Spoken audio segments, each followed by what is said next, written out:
이 시간에는 계시와 성경에 대해서 말씀을 드리겠습니다.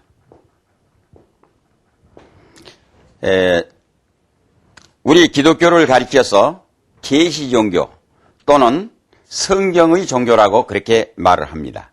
그러면 우리 기독교에서 말하고는 성경과 하나님, 하나님과 성경, 우리가 하나님을 바로 이해하고 바로 믿기 위해서는 성경에 대한 그 인식 또는 성경을 어떻게 우리가 이해하고 있느냐 하는 이 문제입니다.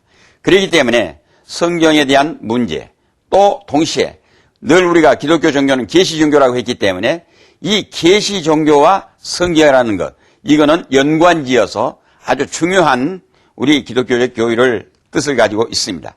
그래서 첫째는 하나님의 계시에 대한 문제입니다. 하나님의 계시.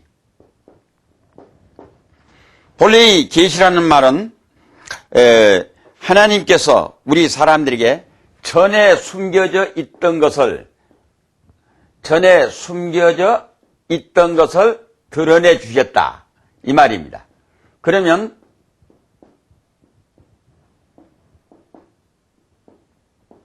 전에 숨겨져 있던 걸 드러내 주셨다 이 말은 우리 사람이 알래야 알 수 없습니다. 아무리 우리가 추구하고 노력을 하고 연구를 해도 이럴 수가 없습니다. 그거는 결국 감추어 있는 것을 드러내서 알게 해 주므로. 그러면 이제 간단한 예를 들어 보겠습니다. 사탕 맛이 어떠냐면은 어린애기도 달다 그렇게 말할 것입니다. 그런데 어린애기도 사탕 맛이 달다 그런데 단맛이 무엇이냐고 단맛을 설명을 해달라고 하면 아무리 유명한 박사님도 단맛이 이것이라고 말로는 표현해주지 못할 것입니다. 그러면 단맛이 이것이라는 걸 가르쳐 줄 때 단맛을 어떻게 가르쳐 줄 수 있겠느냐?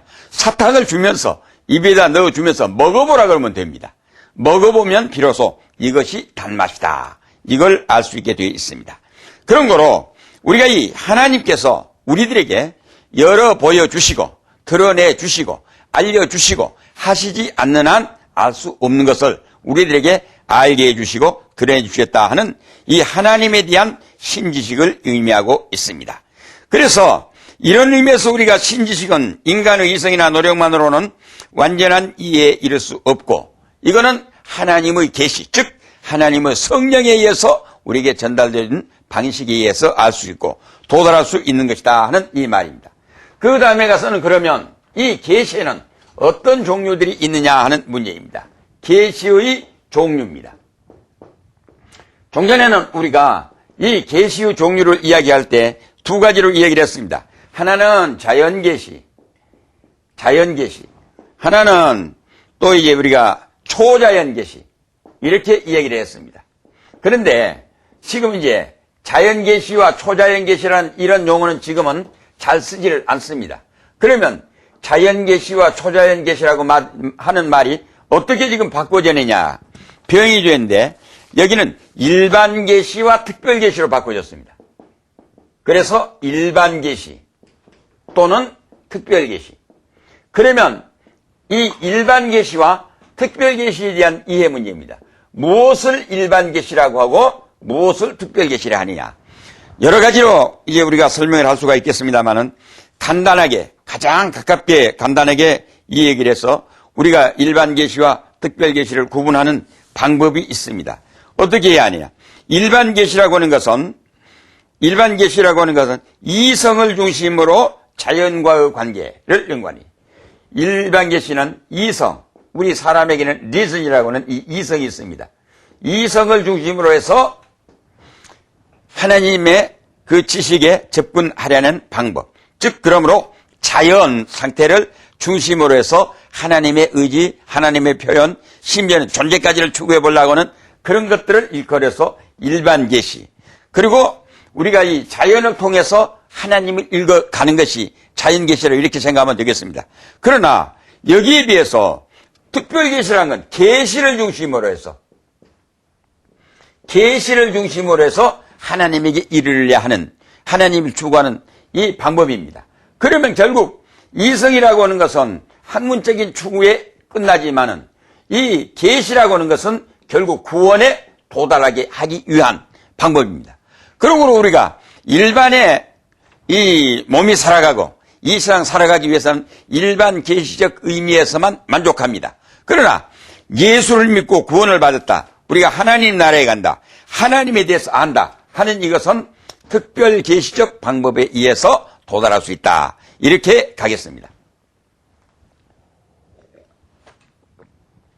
그런데 그 다음에 계속해서 나올 테니까 좀 넘어가서 이제 발전을 시키면서 그 다음 문제를 보충해서 강의를 하면서 이것을 보충을 받으려고 생각합니다. 그 다음에 가서는 계시의 성격입니다. 이 계시, 우리가 하나님의 계시에 대해서 바른 이해를 하기 위해서는 하나님의 창조 자체가 곧 계시다. 그래서 계시의 성격을 우리가 세 가지로 해서 해석을 해봅니다. 첫째는 하나님께서 자기의 존재, 하나님의 자기 존재를 드러내 주셨다. 이것이 첫째입니다. 우리가 하나님이 이 세상을 창조하셨다. 그것은 우리가 볼 때는 창조하셨다. 그래서 우주 만물의 발생으로 생각합니다. 그러나 원리는 하나님이 계시기 때문에 창조하셨다. 그런 거로 첫째, 계시의 첫 번째는 하나님께서 자기의 존재를 창조의 방식을 통해서 우리에게 드러내 주셨다. 이런 말입니다. 그 다음에 두 번째는 속죄의 계시입니다. 우리 사람이 죄 아래 죄값은 사망이기 때문에 죽을 수밖에 없습니다. 이렇게 죽을 수밖에 없는 사람이 구원을 받는다 하는 이것은 하나님의 계시적 방법에 의해서 되어진 사건입니다. 그러면 계시적 방법에 의해서 어떻게 되었느냐? 죄사함을 받았다는 속죄함을 받았다 하는 이 말입니다. 그러므로 이 계시의 성격이 첫째는 하나님이 계신다는 존재를 드러내 주셨고, 두 번째는 우리 예수를 믿음 구원을 받는다고 하는 속죄에 대한 교리, 바로 이 진리를 제시해 주셨고, 그 다음에 세 번째는 우리에게 하나님의 섭리를 주셨습니다. 하나님의 섭리. 이 하나님의 섭리라고 하는 이것은 적어도 하나님께서 천지 만물을 창조하시고 창조하신 이 우주 만물 삼라만상, 심지어는 우리 예수 믿는 사람, 또 믿지 않는 사람, 심지어는 인류의 역사, 우주의 자연의 현상, 이 전체 모든 것들을 하나님께서는 섭리하신다는 걸 드러내 주십니다. 그래서 하나님의 계시의 성격의 첫째는 하나님의 존재 드러내시고 속죄의 계시를 드러내시고, 그 다음에 섭리로서의 섭리 계시 드러내시고, 그 다음에 네 번째는 믿음의 계시입니다. 믿음. 우리 성경은 말씀하고 있습니다. 믿음이 내가 하나님을 믿는 것이 아니라 하나님께서 은혜로, 하나님의 선물로 나로 하여금 하나님을 믿게 믿음을 주셨다. 이렇게 기록하고 있습니다. 그렇기 때문에 우리가 일반 상식적인 논리로 봤을 때는 그 말이 이해가 안 될 것입니다. 하지만은 우리가 성경 말씀을 바로 받아 믿고, 그 다음에 내가 성경에서 말씀하신 대로 깊은 믿음의 경지에 들어가게 되면 내가 나 된 것은 하나님의 은혜로라고 바울 선생님이 자기에 대한 문제도 믿음이라고 된 것처럼 이 믿음 자체가 하나님의 선물이요, 하나님께서 우리에게 은혜로 주신 하나님의 축복이라는 걸 알 수 있게 되어 있습니다. 그런 거로 이 믿음 자체가 하나님의 계시, 이 범주에 속한다는 이 말입니다. 그러므로 하나님께서 우리에게 믿음을 주신 것은 나에게 계시로 주셨다는 하나님의 축복으로 우리가 수용하고 받아들이고 그대로 따르는 것입니다. 그 다음에 가서는 성경에 대해서 말씀을 드려야겠습니다. 이 성경에 대한 문제는 너무 중요한 문제입니다. 적어도 우리 기독교인들이 신학에 다른 것은 몰라도 두 가지만은 철저히 알아야 합니다.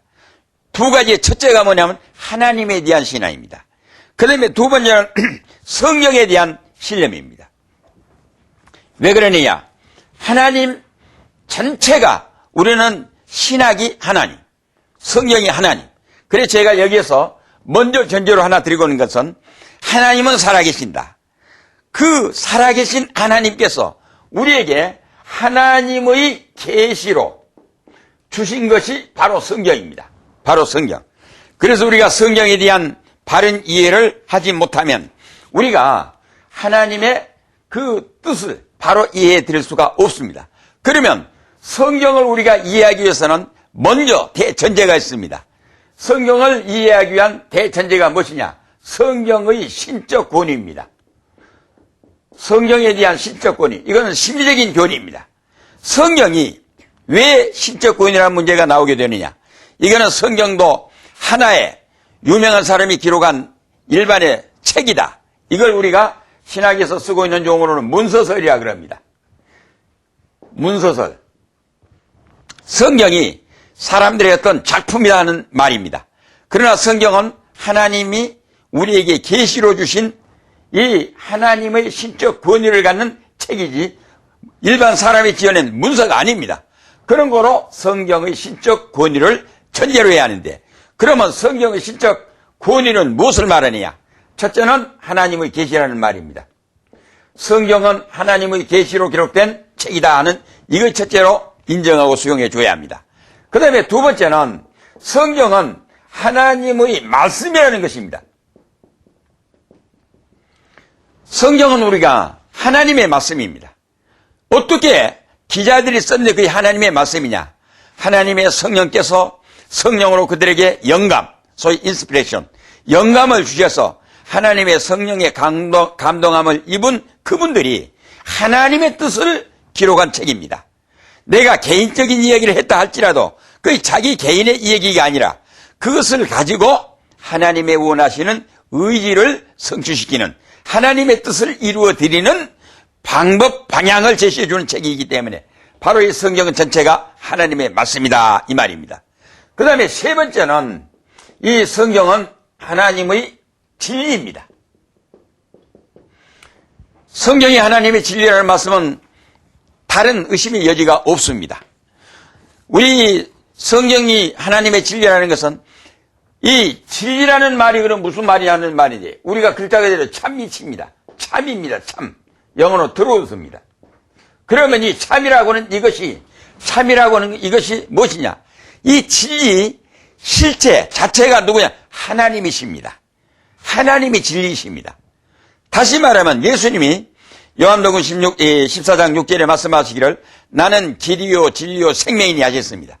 그러면 우리 사람이 걸어야 할 인간의 정도의 길 자체가 예수 그리스도입니다. 동시에 그 예수 그리스도께서 이제 진리라고 했습니다. 예수 그리스도 자체가 진리입니다. 다시 예수 그리스도가 나는 생명이라고 했습니다. 우리가 구하는 것은 예수님의 생명은 곧 하나님의 생명입니다. 그런 거로 그 생명, 진리, 길 자체가 바로 예수님이라 그 말입니다. 예수님은 성부, 성자, 성령 있을 때 제2위 되신 하나님이십니다. 그런 거로 하나님이 진리라 이 말입니다. 그래 진리의 실체가 하나님입니다. 그런 거로 성경이 신적 권위를 가진다는 세 번째는 성경은 하나님의 진리이기 때문에 중요하다 이 말입니다. 그 다음에 네 번째가 하나님의 언약입니다. 성경이 하나님의 언약이라는 말씀은 바로 이 카바네트라고 하는데, 카바네트, 언약이라는 것은 단순히 너와 나와 약속을 해가지고 안 지켜도 돼야 한다는 것이 아니라 하나님께서 우리에게 반드시 그대로 성취하실 약속을 성경을 통해서 하신 말씀입니다. 그래 우리가 영어로 말하면 약속이라는 말은 두 가지로 해석하는데, 하나는 프라미스입니다. 프라미스라고 했을 때 이 프라미션, 약속은 당신과 나 사이에 약속을 만듭니다. 그러면 파기를 했든지 지켰든지 공동의 책임을 짓습니다. 거기에서는 약속이라는 말로 통합니다. 그러나 하나님과 우리와의 약속은 프라미스로 하지 않습니다. 카바네트라 합니다. 이 영어로 쓸 때 카바네트라고 하는데, 이 카바네트라 말은 저희 어떤 말이 있는가 하기는 명령적인, 하나님에 의해서 명령의 권위적인 의미를 갖습니다. 반드시 지키기는 지켜야 하되, 여기에 대한 문제는 하나님이 그 약속의 내용을 제시해서 우리 인간들로 하여금 지키게 했습니다. 그러면 결국 무슨 문제가 나오느냐? 우리 사람이 말한 약속은 파기되었을 때 공동의 책임을 지게 되어 있습니다. 그러나 이 카바네트라고는 하나님에 대한 언약의 문제는 우리에게 성경을 통해서 구원을 주시고 약속을 하셨습니다. 축복하시겠다고 약속했습니다. 믿지 않으면 벌을 주겠다고 약속했습니다. 전부 이것이 언약이기 때문에 이 언약은 종국적인 책임은 하나님입니다. 바로 이 말은 모든 것에 대한 결론의 책임은 하나님이 지실 걸 전제로 하고 우리들에게 약속을 해 주셨다 그 말입니다. 그런 거로 적어도 우리가 성경에 대한 신적 권위를 믿는 것은 성경에 주어진 이 말씀대로 우리가 믿으면 하나님께서 우리에게 주어진 이 약속을 하나님이 실천하신다 그 말입니다. 그런 거로 우리가 적어도 교회 운동할 때도 마찬가지입니다. 하나님의 말씀대로 따라서 순종만 하고 그대로만 하면 그 이외에 되어진 결론의 사건은 하나님이 책임져 주신다 이 말입니다.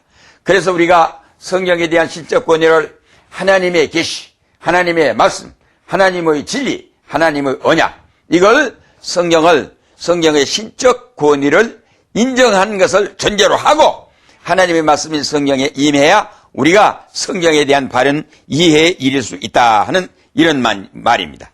그러면 여기 특별계시와 성경과의 관계입니다. 아까 전에 특별히 주신 것을 구속사역을, 구속계시를 위해서 주신 것이 특별계시라고 했는데, 그렇다면은 이 특별계시와 성경입니다. 특별계시와 성경은 어떤 관계를 가졌느냐?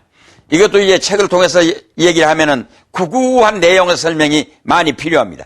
이것을 그러면 간단히 이야기하게 되면은 특별계시라는 것은 성경이 기록되기 이전에도 계속해서 특별계시는 있었고 또 성경이 기록된 이후에도 하나님의 특별계시는 계속 있습니다. 그러면 특별계시의 성격은 시간과 공간을 초월해서 언제든지 하나님께서 하시려는 일을 하시고 의지를 나타내 주신 그것을 특별계시라고 합니다. 그런데 여기에 비해서 그러면 성경은 뭐냐? 성경은 하나님의 의지 전체를 집약을 해서 한 책으로 묶어가지고 하나님의 기준 설정을 이 성경을 통해 가지고 하나님의 의지의 영원한 형태, 하나님의 의지의 영원한 형태, 바로 이것이 성경이라고 말입니다.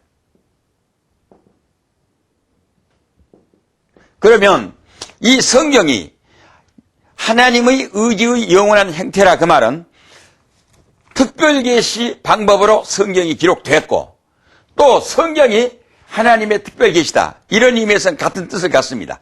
그러나 차이점이 무엇이냐? 특별계시라는 것은 성경이 기록되기 이전이나 또는 성경이 기록된 이후에나 계속해서 하나님께서 하시라는 의지 또는 이제 하시라는 그 말씀, 행사 언제든지 할 수 있습니다. 그렇기 때문에 그거는 하나님의 특별계시 분야에서 다뤄야 하고, 그 다음에 성경은 하나님께서 영원히 우리 사람들에게 하시려는 의지를 성경이라고 하는 책 한 권에다 담아서 우리에게 주셨습니다. 그래서 이것은 하나님의 의지의 형태인데, 이제 그러면 관계가 어떤 관계를 갖느냐? 적어도 성경은 하나님의 특별계시의 모든 것들이 성경을 떠나가지고는 행하지 않는다는 것으로 이해하면 되겠습니다. 왜 그러느냐? 우리 기독교 성경을 통해서 주신 하나님의 의지와 하나님의 행사와 하나님의 모든 것들은 이미 우리에게 성경에 완전히 기록해서 주어져 가지고 있습니다. 그렇기 때문에 적어도 바른 하나님과의 관계, 또 바른 기독교의 신앙을 가지려고 하면은 우리가 적어도 성경 말씀에 대해서 성경의 실적 권위를 인정함과 동시에 하나님께서 우리 사람에게 요구하신 만큼, 우리 사람이 알아야 할 만큼, 우리 사람이 믿어야 할 만큼 우리 사람에게 완전한 하나님의 영원한 형태를 이 성경을 통해서 주셨다 이 말입니다. 그렇기 때문에 특별계시를 우리가 수용하되 성경 진리의 교회 안에서 우리가 수용해야 하고 받아들여야 합니다. 그래야지 성경을 벗어난 것을 가지고 특별계시라 했을 때는 잘못된 말입니다. 그러면 여기에 일례로 요즘에 우리가 기도를 좀 많이 한 사람들이 개인계시를 이야기합니다. 그러면 개인계시를 주장한 사람들이 내가 하나님 앞에 기도했더니 하나님께서 나에게 이런 계시를 주셨다. 그러면 그 사람이 성경을 떠난 다른 무엇을 자기가 받아서 하나님께로부터 받은 계시다, 이래서 개인계시를 주장하게 됩니다. 그러면 모든 사람들이 개인계시를 주장했을 때 기독교는 파괴되어 버립니다. 성경은 무너져 버립니다. 그러면 그거는 기독교는 미신화되어 버립니다. 그런 거로 성경은 완전하게 하나님께서 영원한, 적어도 하나님의 의의 형태를 성경을 통해서 주셨기 때문에, 그래서 아까 얘기했던 대로 이 개인 계시를 우리가 하나님의 감동으로는 수용합니다마는 그것이 성경을 능가할 수 있는 계시로는 수용하지 않습니다. 그렇기 때문에 이거는 잘못된 것을 알아야 합니다. 그런 걸 우리가 아무리 기도를 해서 하나님의 성령의 감동을 통해서 어떤 이적을 행사하고 내가 이제 어떤 감동을 통해서 영감을 받아가지고 어떤 우리가 예언을 할 수 있다 할지라도 성경의 진리를 떠난 것은 수용할 수가 없다. 왜? 성경은 적어도 하나님께서 우리에게 완전한 하나님의 의의 형태로 주신 기록한 문서이기 때문입니다. 그래서 우리가 특별 계시에 대한 문제하고 성경에 대한 문제를 바로 이해하지 못하면 기독교인으로서의 우리가 바른 신앙이 될 수 없다 하는 이 말입니다. 그렇기 때문에 특별히 여기서 중요한 것은 개인이 소중합니다마는 하나님께서는 예수를 믿는 사람을 하나님의 자녀라고 합니다. 이 자녀들을 모아가지고 만든 것이 교회입니다. 교회라는 것은 집단의 공동체 단체입니다. 단체가 하나님의 몸된 교회요, 하나님의 진리의 터로서 하나님 앞에 예배를 드려야 하고, 그 다음에 하나님께서 우리에게 분부하고 말씀하신 사명을 수행해야 합니다. 전도를 해서 우리가 많은 사람을 구원해야 한다. 그러면 예배를 드려야 한다는 것은 예수를 믿는 하나님의 자녀들이 하나님과 우리와의 관계의 유지입니다. 이 다음에 예배 문제가 별도로 나오니까 말씀드리겠습니다만, 그러면 하나님의 자녀들이 한자리에 모여서 하나님 앞에 예배드리고 하나님께서 우리에게 주신 사명을 수행하는데 그 사명 안에 서로 사랑해라, 또 전도 구제해라, 뭐해라 있습니다. 그러나 제일 큰 것은 하나님의 말씀을 땅끝까지 모든 전 인류에게 전파해서 하나님의 자녀 만드는 것입니다. 그것이 교회 운동입니다. 그러면 자녀를 만드는 목적은 무엇이냐? 바로 이것이 영원한 메시아 왕국 천국 건설 운동이요, 천국 확장 운동이다. 그래서 교회라고는 공동체가 적어도 예수님이 피로 값주어 세우신 교회라고 했습니다. 그렇기 때문에 내가 개인적으로 기도해서 계시를 받았다 해가지고 성경에서 말씀하고 있는 진리의 방식을 떠나서 다른 것을 이야기하게 되면 하나님의 교회 파괴됩니다. 기독교 운동 파괴됩니다. 성경이 무효화되어 버립니다. 그렇기 때문에 개인 계시론자들을 기독교의 정통성 있는 신앙인으로 수용할 수 없다 하는 이 점입니다. 그렇기 때문에 내가 좀 더 깊은 하나님과의 관계, 신앙에 출중한 사람이 되려고 하면은 성경을 더 사랑하고 더 애착하고 더 연구하고 성경적 신앙으로 바로 이제 신앙할 줄을 알아야 한다 이 말입니다. 바로 이것이 아까 전에 이야기했던 대로 믿음은 하나인데 하나님이 주신 은사는 각기 다르다 그 말입니다. 내가 기도해가지고 무엇을 알았다 했을 때는 나에게 주신 은사일 뿐입니다. 내가 병을 고쳤다 신유 은사를 받았으면 그것이 은사일 뿐입니다. 내가 만약에 예언의 은사를 받았다 그러면 은사일 뿐입니다. 내가 남을 구제했다 그러면 구제했다는 그 은사일 뿐입니다. 그러나 믿음의 통일을 기하기 위해서는 우리가 하나님의 진리대로 이것을 규제하는 것이 아까 얘기했던 교리와 시조라 이 말입니다. 그런 거로 우리가 이제 하나님의 이 특별 계시와 이 성경에 대한 이 구분을 바로 이해하지 못하게 되면은 신앙에 또는 신학에 혼선을 가져오기 때문에 이걸 우리가 바로 이해합니다 그 말입니다. 그 다음에는 이제 성경에 대한 영감 문제입니다. 성경의 영감, 이 성경의 이 영감이라고 인스피레이션입니다. 성경을 하나님께서 하나님의 성령으로 감동을 주셔서 우리에게 영감을 주셨다 그 말입니다. 그러면 이 영감이 우리가 이제 알아야 합니다. 하나님의 성령이 우리에게 영감해 주시지 않으면 기록하지 못합니다. 그런데 이 영감에 대해서 영감의 성격과 영감의 적어도 범위에 대해서는 우리가 분명히 알아야 합니다. 하나님께서 우리에게 영감을 해 주시는데 그 영감을 우리가 신학적인 용어로 이야기를 했을 때 기계적인 영감, 동력적인 영감, 이 기계적인 영감, 동력적인 영감, 그리고 유기적인 영감이라는 말이 있습니다. 그런데 우리가 취하고 있는 것은 유기적인 영감을 믿으면 되겠습니다. 유기적 영감. 그러면 이 유기적인 영감이라는 건 무엇이냐?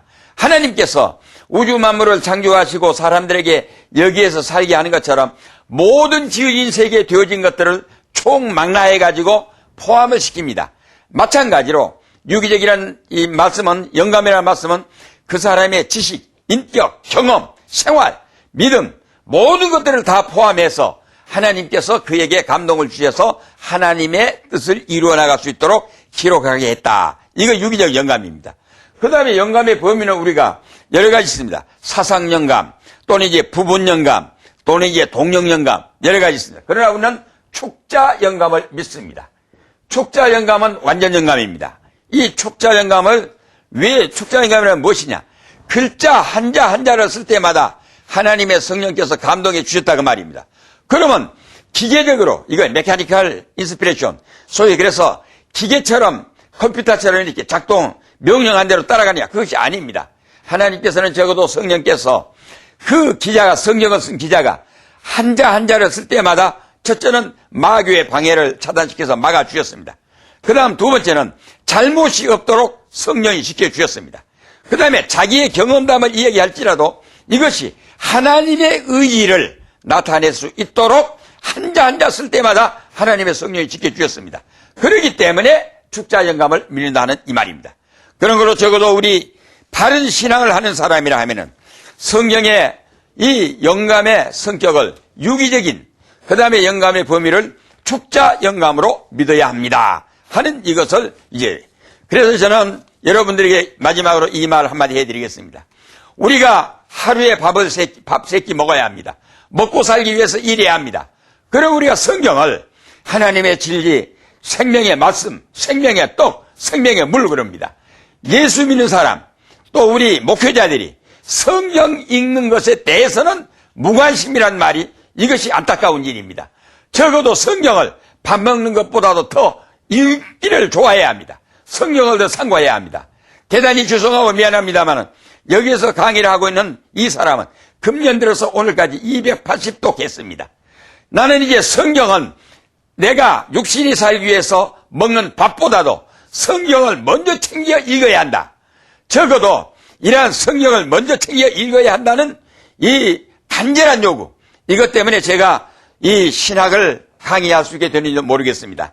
아무튼 이 강의를 듣는 여러분들께서는 날마다 정해놓고 적어도 새해부터는 내가 하루에 3끼 밥을 먹으면 육신이 건강에 사는 것처럼 성경을 날마다 열심히 읽고 부지런히 상고하고 더 기도해서 그의 영이 날마다 생명력이 불타올라 살아오기를 주의 이름으로 축원해 드립니다. 감사합니다.